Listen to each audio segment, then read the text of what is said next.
almost ready. Well, it's 10 o'clock, so we'll call our meeting to order. Hope everybody's well. I want to make sure that we have quorum before we call the roll. Is Superintendent Billy Parker with us? Yes. Oh, great. All right. So with that said, I'll call the meeting to order. This is the Georgetown Scott County Revenue Commission monthly meeting, and it is Wednesday, March 25th, 2026. It's 10 a.m. And I'd like to call the roll. Good morning to all, and I see Commissioner Bernie Jenkins, and also have Commissioner Billy Parker. Can you all acknowledge and just we'll confirm the roles? Yes, Mayor Jenkins here. Billy Parker here.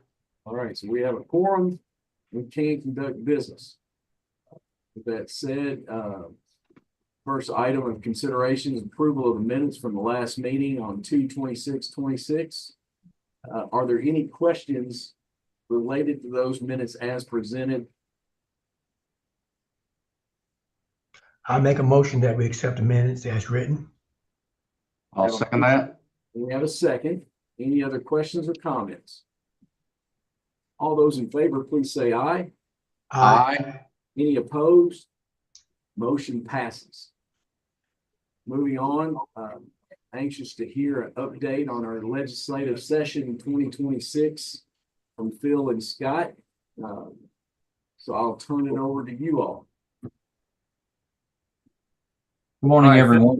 Go right Scott, ahead. you go first. No, you go right ahead. All right, thank you. As you know, we've been monitoring several different bills. I'll just run through them briefly. You may recall there were two bills that related to short-term rentals. One of those would allow governments to regulate them. The other bill would essentially do just the opposite. Those were Senate Bills 54 and 112 respectively. They're still bottled up in committee. And given that today is day 53 of the 60-day legislative session, it's not really clear how much time there is left for those to move anywhere forward. Senate Bill 237 and a related bill in the House, which is House Bill 758. This is the bill that would require 100% of the wages of an employee associated with a corporate office to be apportioned to the local government where the corporate office is. This is a bill that originated out of Northern Kentucky. The Senate version has not been assigned to a permanent committee. The House version was assigned to the local government committee on March the 4th and hasn't moved since. Again, with how much or how little time we have left, it's not really clear whether that has any strong legs to move forward. House Bill 518, the one that would require the Secretary of State to develop standardized forms for occupational tax. As we discussed last month, it had passed the House in late February. It has now or will today receive its third reading in the Senate. And barring something extremely unusual, I would expect that would pass the Senate today. And if so, it'll move to the governor in a few days for signature. As we discussed about that bill before, it would give the Secretary of State discretion not to require new forms if he determines that existing forms already meet the requirements of the statute. A local jurisdiction can opt out if it already has an online filing and payment system as of January 1st of 2025, which of course we do. And after July 1st or January 1st of 2029, the local jurisdiction shall adopt these forms unless either the tax district submits a request for an exemption because it's a financial burden, or like us here, the tax district is a part of an interlocal agreement that provides for a single tax collection process for multiple jurisdictions. Again, that bill is expected to get its third reading and pass today in the Senate. House Bill 9, which is the one related to alcohol regulation, it would limit the fee to 4% or 4% tax on those beverages. That did pass the House earlier this month. It has not moved out of committee in the Senate just yet, so it's not received a reading in the Senate just yet. Again, given how late we are in the session, it'll be interesting to see whether that moves forward. House Bill 645, the one that would create the Kentucky Tax Tribunal. You may recall we had a similar bill that got introduced last year and it didn't go anywhere. That bill was assigned to Appropriations and Revenue in late February and has not moved since that time. House Bill 66 relating to video teleconferencing meetings and would allow those for routine matters, but would purport to require in-person meetings for notable things, non-routine matters. That passed the House in early February. It has been with the Senate Local Government Committee, State and Local Government Committee since March 16th, and we haven't seen a reading of that bill since that time. The Open Records Bill. The Open Records Bill passed the House on March the 13th, and it's received its first reading in the Senate as of yesterday. That bill, as I understand it, would essentially allow a local government to require proof of Kentucky residency in the form of a driver's license or other type of ID to prove that you are a Kentucky resident entitled to request open records. Scott, are there any there that we've talked about recently that I didn't cover? No, I think you covered all of them, Phil, that we've been keeping an eye on. I will say the bill talking about the employees' taxes and some state government employees' taxes being withheld based on where the corporate office is located instead of where the work is performed. What I'm hearing is that neither one of those bills, the House or the Senate version, because they're basically identical, are going to go anywhere, but there will be more discussion about this in the interim session. That's what I'm hearing from my contacts on both the city and the county side. So no, aside from that, I think you covered it all, Bill. Thank you. Thank you.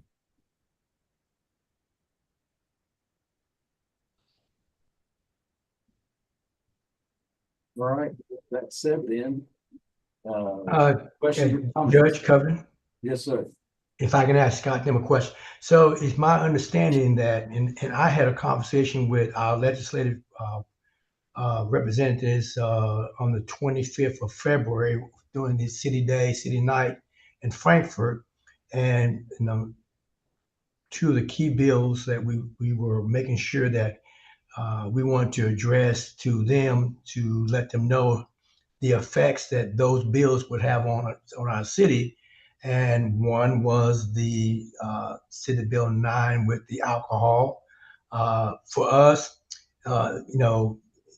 if we drop down to 4% and we're right now at 5 and 7, that takes revenue away from us. And we made that clear to them. Now, Scott, unless I'm missing something, that is still, I know that from looking at the news or listening to the news, there's a lot of people and a lot of business don't like that idea.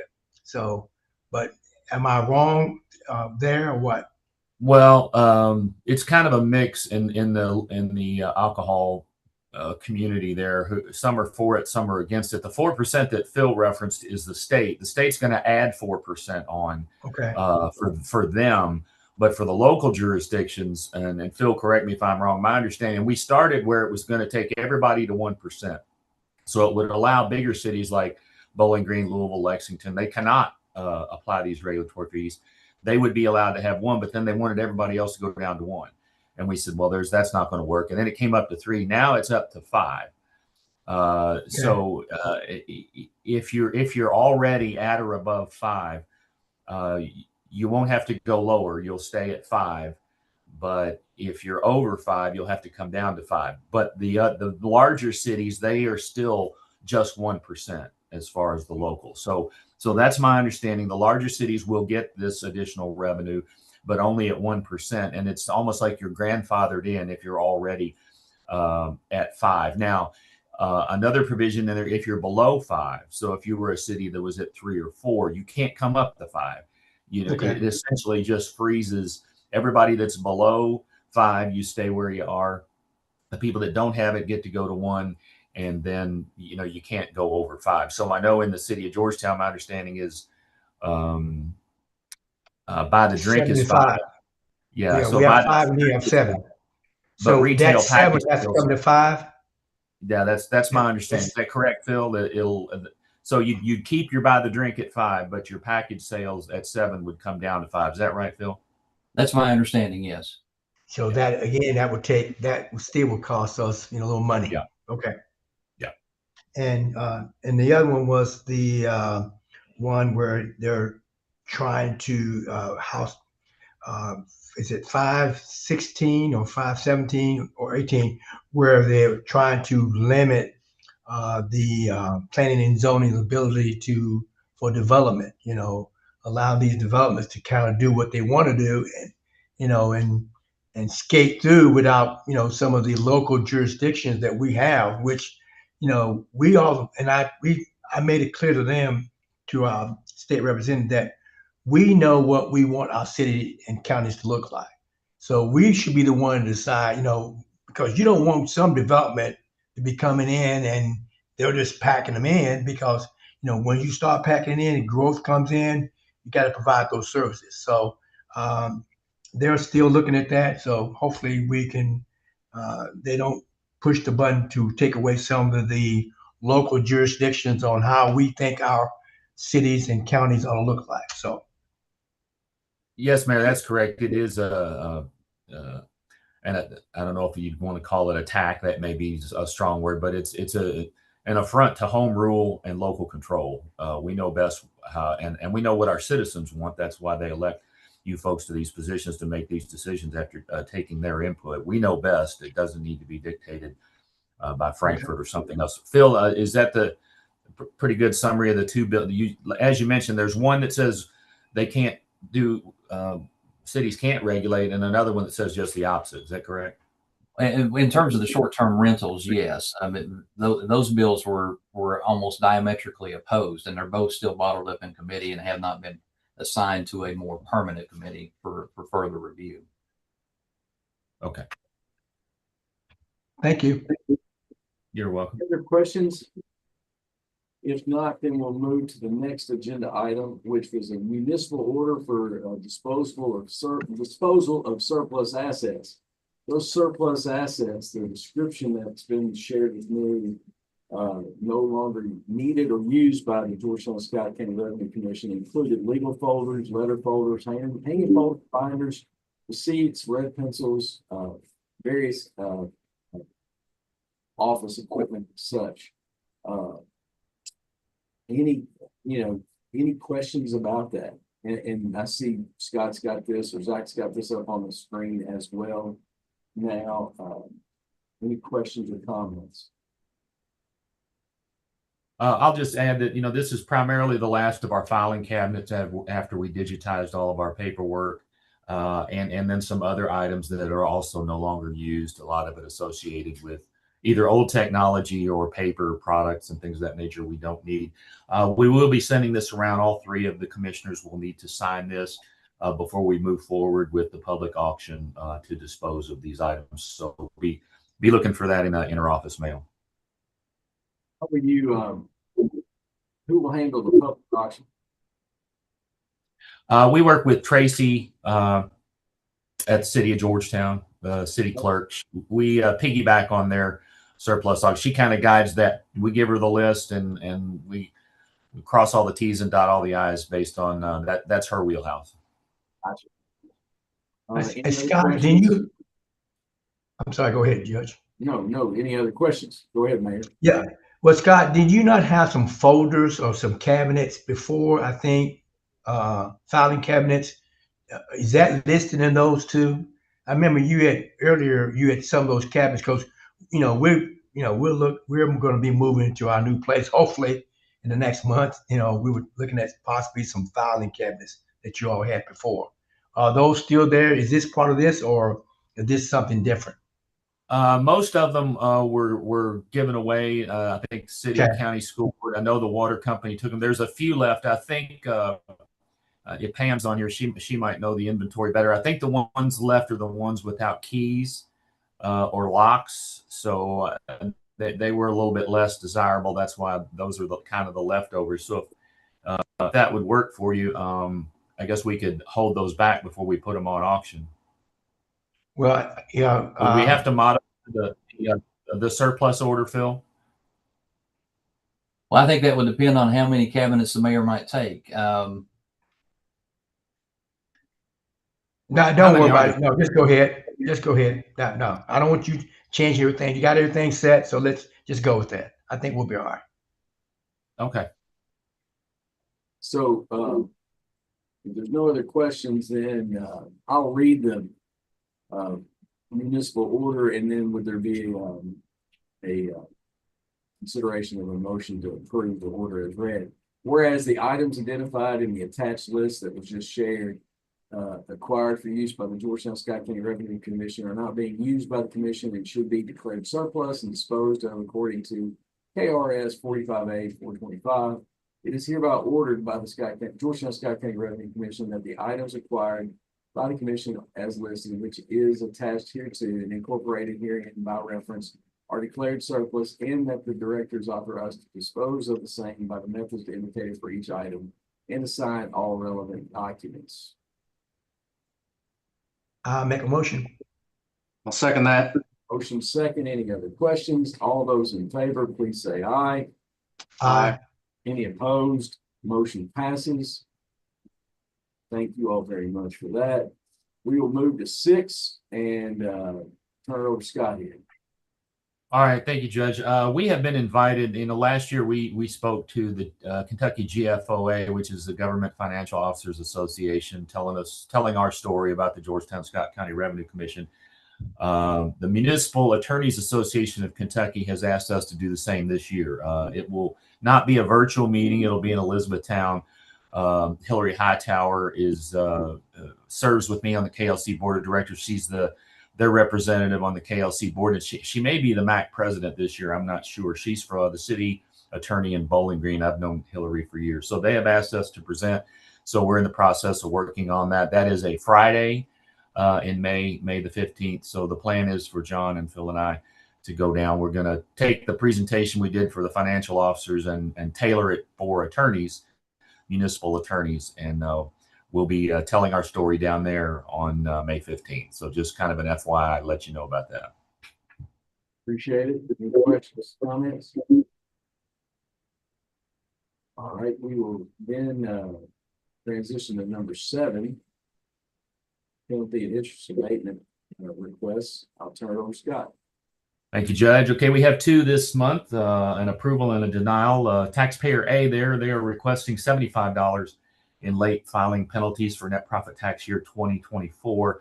The taxpayer's written narrative states they were unaware that we had not received the tax return they sent us. That this particular taxpayer is quite elderly and seemed somewhat confused as to how or when they may have submitted that return. Taxpayer also indicated that they have an excellent filing and payment record. Our research indicates that is 100% correct. So all tax liability for the year has been paid. Per Revenue Commission penalty and interest policy, this does establish reasonable cause and the fact that they have a spotless record with the Revenue Commission. And so our recommendation is to approve this abatement for $75. Questions or comments? I make a motion. Motion. I'll second. Second. Any other questions or comments? All those in favor, please say aye. Aye. Any opposed? Motion passes. We will go to taxpayer B. Taxpayer B is the second and final one today. Taxpayers requesting abatement of $150 in net profit tax penalties for tax years 23 and 24. So that's $50 for each jurisdiction. Taxpayer indicates in their written narrative that they were told by a local flea market staff that all they had to do was obtain a Revenue Commission business license and that the flea market would file all of their tax returns and make payments. That is 100% incorrect, and we will be addressing that with the local flea market staff. There may have had some turnover there where they may need some additional training, but per Revenue Commission policy, nothing provided by the taxpayer demonstrates reasonable cause for abatement. So it's our recommendation to deny this request for abatement in the amount of $150. And of course, as always, taxpayer will be informed they're welcome to submit additional relevant information, and we'll be more than happy to reconsider the decision. Questions or comments? Make a motion. Motion Second. from Mr. Parker, second from Mayor Jenkins. Any other questions or comments? All those in favor, please say aye. Aye. Aye. Aye. Any opposed? Motion passes. Then we'll move down to item 8. Audit. Yes. So this is our long delayed audit update here.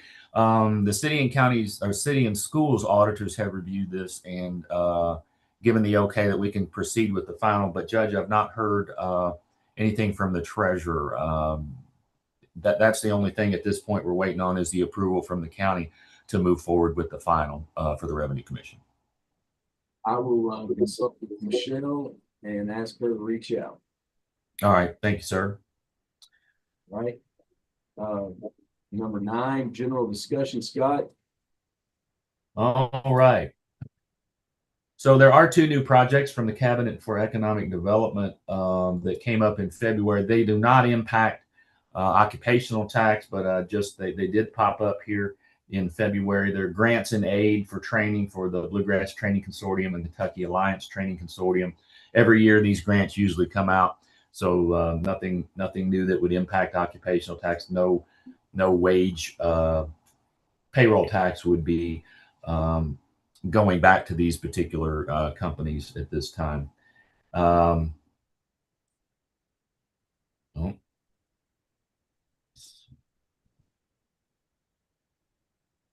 Excuse me here. Operator error there. Okay, we have a KJRA project. You can see the city and county that these payments were made in February, $120,000 each. Of course, $20,000 total of those 2 payments also goes to Scott United. And we have one more payment. I mentioned this last month. Then we will reach the 10-month cap, and the last 2 months there will be no payments on this KJRA project, and I'll have the final fiscal year report on that, this employer's fiscal year report on that for you later. Also, one of our KBI projects, they filed their 3rd quarter 2025 payments, and we paid those in February. City and county portions, again, are identical, $6,261.17 on for the city, and the same for the county. So those reimbursement payments have been made. Individual compliance efforts here.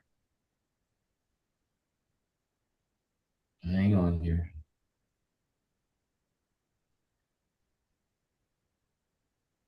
There we go. Okay, $160,000 month. You can see there, Phil wins the gold star this month, $68,757. 65% of that. Actually, all of these are net profit collections. Tammy over 22,000, Michelle over 12, and Denny at 56,000. So that's 160,132 delinquent taxpayer accounts that we received collections on during the month of February. Any questions on that? None from me. Thank you all. It's good work. All right. Next, we have the electronic payment summary. $76,000 a month there. Of course, 100% of it comes in over the portal. 56.44 is the ratio net profit to payroll. With that kind of net profit, delinquent collections, that's not surprising.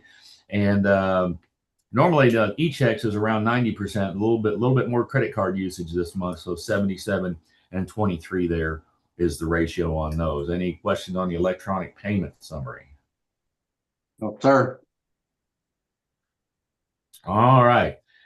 So monthly stats on the collections for February. We did have an increase for the month of February. We're up 162,000 compared with February of 05. That's about a 3% increase. You can see there the city also had about a 3% increase, county 3.4, and the school board, if you round up there, about 1.4% increase. So a good month there, beating last month at this time, which will take us into the quarterly, which also has these same numbers. So you can see that right there that I've got highlighted. That's the 162. City's up 67,000. County's up 85, and the school board's up about 8,000. So that puts us, because of that large net profit payment that we talked about last month, we are down a little over $2 million. The city's collection is 737,000 less than this time last year. county 626, and school board 683. I've also filled in the actual, what we've actually distributed to you out of that money. And you can, that's what these numbers are. This is what we've actually distributed after the negatives are taken out of all the positive collections there. So that's $624,000 less distributed to the city at this time last year, 526 less for the county, and 710 for the school board. Any questions on the quarterly stats? Good to see another positive month pop back in there. Yes, it is. Sir. We'll take in the black for sure. Yes. Any other questions, comments? Appreciate the detail. Absolutely. All right, then that takes us to our new accounts. We had 107 open in February, and 76 closed compared to 95 and 31 in February of last year. That puts us so far the first 2 months of this year averaging 88 new accounts opening every month and 59 accounts closing. These numbers have all been updated here with that data, and we are currently sitting at 11,098 current open and active accounts here at the Georgetown Scott County Revenue Commission. Any questions on any of those stats? One from me. Thank you.